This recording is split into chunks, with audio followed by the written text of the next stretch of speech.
എറണാകുളത്ത് 2020 ഭരിക്കുന്ന പുതൃക്ക പഞ്ചായത്ത് പ്രസിഡന്റ് പൂജ ജോമോൻ രാജിവെച്ചു. 2020യുടെ NDA പ്രവേശനത്തിൽ പ്രതിഷേധിച്ചാണ് രാജി.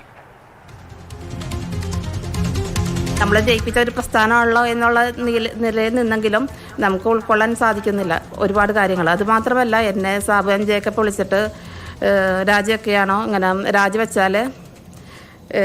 ഒരു മെമ്പർ സ്കൂൾ ബസ് ഇടിച്ച് ഒരു പോറൽ പോലും ഇല്ലാണ്ട് മരണപ്പെട്ടു, അവരുടെ കുടുംബവും നശിഞ്ഞു പോയി. അപ്പോൾ അത് ദൈവം വരുത്താതിരിക്കട്ടെ എന്നൊക്കെ പറഞ്ഞപ്പോൾ എനിക്കൊരു കാരണം ഇത്രയും ഇൻഡയറക്റ്റായിട്ട് നമ്മളെ പറയുമ്പോൾ നമുക്ക് അതിൽ നിൽക്കാൻ ഒട്ടും താല്പര്യമില്ല. അതുകൊണ്ട് മാത്രമാണ് ഞാൻ രാജി സമർപ്പിക്കുന്നത്.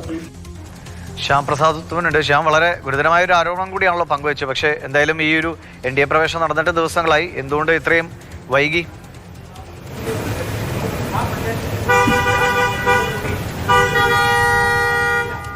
തീർച്ചയായിട്ടും അക്കാര്യം ചോദിച്ചപ്പോഴാണ് ഈ ഒരു ഉത്തരം ഈ പൂജ ജോമോൻ വ്യക്തമാക്കിയത്. അതായത് ഈ താൻ നേരത്തെ തന്നെ ഈ NDA പ്രവേശനത്തിലേക്ക് 2020 പോയപ്പോൾ തന്നെ താൻ അതൃപ്തിയായിരുന്നു. ഈ അതൃപ്തി പലപ്പോഴും പ്രകടിപ്പിച്ചിരുന്നു. ആ ഘട്ടത്തിലെല്ലാം തന്നെ ഒറ്റപ്പെടുത്തുന്ന സമീപനമാണ് ഈ 2020യുടെ ഭാഗത്ത് നിന്ന് ഉണ്ടായിട്ടുള്ളത്. പക്ഷേ പുതൃക്ക പഞ്ചായത്തിൽ ആദ്യമായിട്ടാണ് 2020 മത്സരിക്കുന്നതും 7 സീറ്റുകൾ അവിടെ പിടിച്ചെടുക്കുകയും ചെയ്യുന്നത്. അവിടുത്തെ കക്ഷിനില എന്ന് പറയുന്നത് 7 സീറ്റ് UDF-നും 7 സീറ്റ് 2020ക്കും 2 സീറ്റ് CPM-നുമാണ്. സ്വാഭാവികമായിട്ടും ഈ പഞ്ചായത്ത് പ്രസിഡന്റ് രാജിവെക്കുന്നതോടെ നിലവിലത്തെ അവിടുത്തെ ഭരണസമിതി തന്നെ പൂർണ്ണമായിട്ടും ഇല്ലാതാകും. പക്ഷേ അത് ഏറ്റവും പ്രധാനപ്പെട്ട ഒരു ഗുരുതരമായ ഒരു ആരോപണം എന്ന് പറയുന്നത് ഈ സാബു ജേക്കബിനോട് ഇക്കാര്യം പറഞ്ഞപ്പോൾ സാബു ജേക്കബ് ഇത്തരത്തിൽ തന്നെ ഒരു ഭീഷണിപ്പെടുത്തൽ കൂടി ഉണ്ടായി എന്നതാണ്. മുൻപ് ഇത്തരത്തിലൊരു മെമ്പർ രാജിവെച്ചപ്പോൾ സ്കൂൾ ബസ് വാഹനത്തിൽ അപകടത്തിൽ മരിക്കുകയും ഒരു പോറൽ പോലും ഏക്കാതെ അവരുടെ കുടുംബം തന്നെ ഇല്ലാതാകുകയും ഒക്കെ ചെയ്തതാണ്. അത് ദൈവം വരുത്താതിരിക്കട്ടെ എന്ന കാര്യം കൂടി സാബു ജേക്കബ് പറയുകയുണ്ടായി. അതൊരു ഭീഷണിപ്പെടുത്തൽ പോലെയാണ് തനിക്ക് തോന്നിയത് എന്നുകൂടിയാണ് പൂജ ജോമോൻ വ്യക്തമാക്കിയിട്ടുള്ളത്. എന്തായാലും സാബു ജേക്കബിന്റെ ഭാഗത്ത് നിന്ന് ഇത്തരത്തിലൊരു നടപടി കൂടി ഉണ്ടായി എന്ന് കൂടി പൂജ ജോമോൻ പങ്കുവെക്കുകയും ചെയ്തു. അതിനുശേഷം ഇവരെ ബന്ധപ്പെടാൻ ശ്രമിക്കുമ്പോൾ ഇവർ ഫോൺ എടുക്കുകയൊന്നും തന്നെ ചെയ്യുന്നില്ല.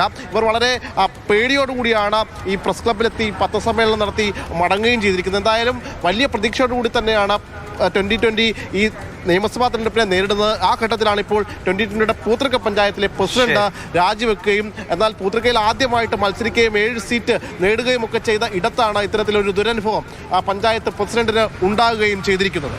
ശരി. എന്തായാലും ഗുരുതരമായ ആരോപണം കൂടിയാണ് ഈ രാജിവെച്ച പൂജ ജോമോൻ ഉന്നയിക്കുന്നത്. അതിൽ കൂടുതൽ പ്രതികരണങ്ങൾ 2020 ഭാഗത്തുണ്ടാകുമെന്ന് നമുക്ക് നോക്കാം.